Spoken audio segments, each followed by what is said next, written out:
welcome to my week of reading and 3 book reviews. My name is Mary Fran. This is No Excuses, a place to live life healthy, happy, and amazing.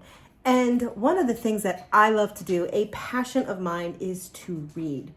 And I have started to share all of my reading. And I'm going to apologize for my wet hair. I've been meaning to film this video for a week and hasn't happened. I just haven't had time. I had the time this morning, but my hair is wet, so pardon me. So this past week, I actually read 3 books. And I actually have to say that one of them is probably a contender for my favorite book for the year thus far. Might not make the cut at the end of the year, but right now it's pretty high up there. We shall see. So without further ado, let's talk about what I read, and then I'll do a little review of each one. The first thing I read was A Serial Killer's Daughter by Carrie Rowson. I also read A Boy at the Top of the Mountain by John Boyne.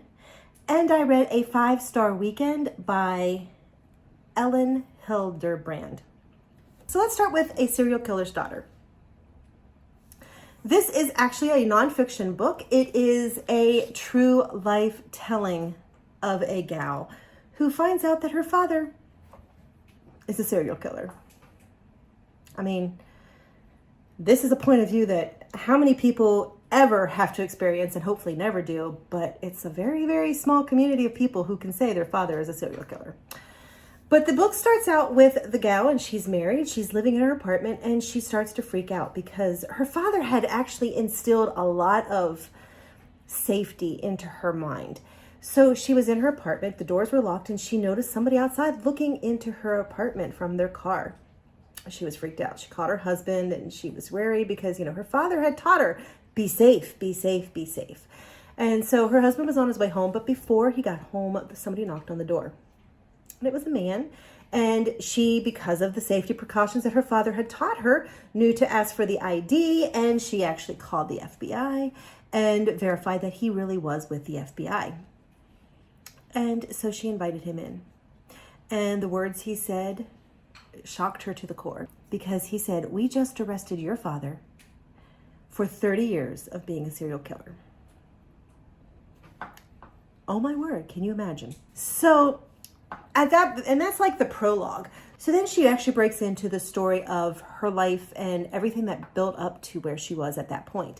She talked about her parents, their childhoods, their courtship, their marriage. She talked about her brother being born and her being born and her childhood. And interspersed throughout this, whenever she would talk about like her parents dating, she would say, it was right about this time that so-and-so was killed, murdered brutally in front of their children, blah, blah, blah. So she told the story. As she told her childhood, she talks about a great childhood. She felt loved. Her parents took time with her. Her father liked to hike with her, and he did time, and he spent time with her in this, and she had a good childhood. The thing that she didn't have good is the fact that there was fear in her life because there were women being murdered in her town. And she was frightened. And she goes, "My father, I said, don't worry, you're going to be safe." Well, little did she know why she was going to be safe, but, he always came up with that. And throughout the story of her childhood, she intersperses, well, I was about 6 when I broke my arm. And I remember when my arm was broken is when our neighbor, 2 or 3 houses down, was murdered. Her sliding door was cracked open and blah, blah, blah. And she was murdered by this serial killer. And she talks about how she had night terrors and everything from this. So she intersperses memories of her childhood along with what was happening with this serial killer. And she goes through her whole childhood, her teenage years, her high school years, her college years. And she talks about her experiences with her father, hiking the Grand Canyon, this and that and the other, and good experiences. She does say that her father had a dark side and had a little bit of a temper, but they just learned to work around that, and they were still happy. They just knew when Pops was in a bad mood, you might want to, back away. But, it wasn't anything bad. She says there was like 1 or 2 times that she saw a little bit of violence in him, but nothing major. So when the FBI showed up at her house, she was shocked to the core. And the book actually continues through the whole discovery, the trials, the this, that, and the other, and everything that went on. And it talks about the heartache, the absolute heartache that her family went through. It was a good book. Don't want to steal the thunder of the book, but seriously, how many people go through something like that? I hope I never go through something like that. I can hope that nobody else ever goes through something like that. But it's a point of life that most people don't ever experience and never want to experience. But it really was still neat to see how she went through it, how she struggled with it, and how she recovered from this mad trauma in her life, emotional trauma. So yes, A Serial Killer's Daughter. I would highly recommend it. It was actually a really good book. The next book is The 5-Star Weekend by Ellen Hilderbrand. And this is a fiction book. It is a book about a lady who is living her life. She's become an internet sensation, blah, blah, blah. Her husband is a world-renowned doctor, and he gets killed. And she goes into a state of just, life is just not good. She's struggling with her grief. And she read about somebody that actually had gone through a similar experience with losing their husband. And through the grief, they actually decided to do what they called a 5-star weekend. And that was where the person invites one person from each stage of her life to come for a girls' weekend.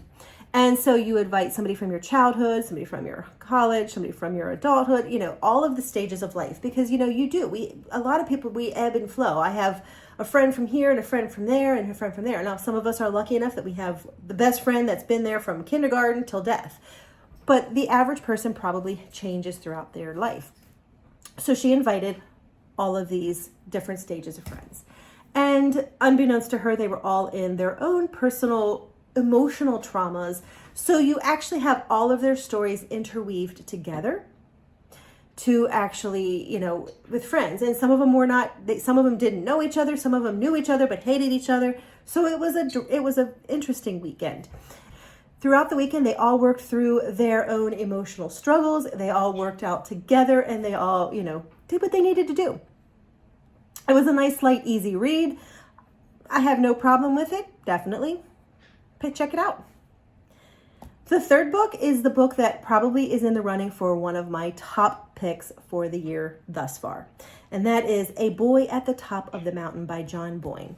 So this book is set in the late 30s, give or take, and then into the early 40s. And it starts in the 30s where the young boy is introducing yourself to his life. He lives in France. His mother is French. His father is German. Father is fought in World War I and was still very pro-German. And the mother was definitely not pro-German. She was French. And eventually the father did end up dying, and the mother was a single mother. And it talks about how this young boy's best friend was a Jew. He didn't see anything wrong with it. And the war and things started to escalate with the war and the whole issues. And then his mother dies. So they sent him to an orphanage. Once he was at the orphanage, they ended up finding out that he had an aunt who was a housekeeper. And she actually talked to her boss, and they agreed to bring the little boy to where she was working. And they did. And thus began a very fascinating look at what was happening, because this lady worked for Hitler. And the little boy was, you could see that a lot of the people that worked for him were actually really against him and were trying to, counteract. And even this boy's aunt was against Hitler, and she was trying to keep her nephew away from him as much as possible, but Hitler took a liking to him because he was able to mold him. And it was very, very interesting to see how the little boy changed and grew under Hitler's care. And then you see what happened to him after the war, because he was still technically a child when the war ended. It was a very interesting view of the whole belief and atmosphere around Hitler, around the Jews, around everything. It was just a neat viewpoint. And because it was so unique, that is probably why it will be ranked as one of my tops. As of right now, it's the top. We'll see, like I said, if it makes it there at the end of the year. But anyway, those are the 3 books I read this week. They were pretty good books. All of them were good. I ranked them all at 3 to 4 stars out of 5. So that tells you a lot. The 5-star, I very rarely give 5 stars.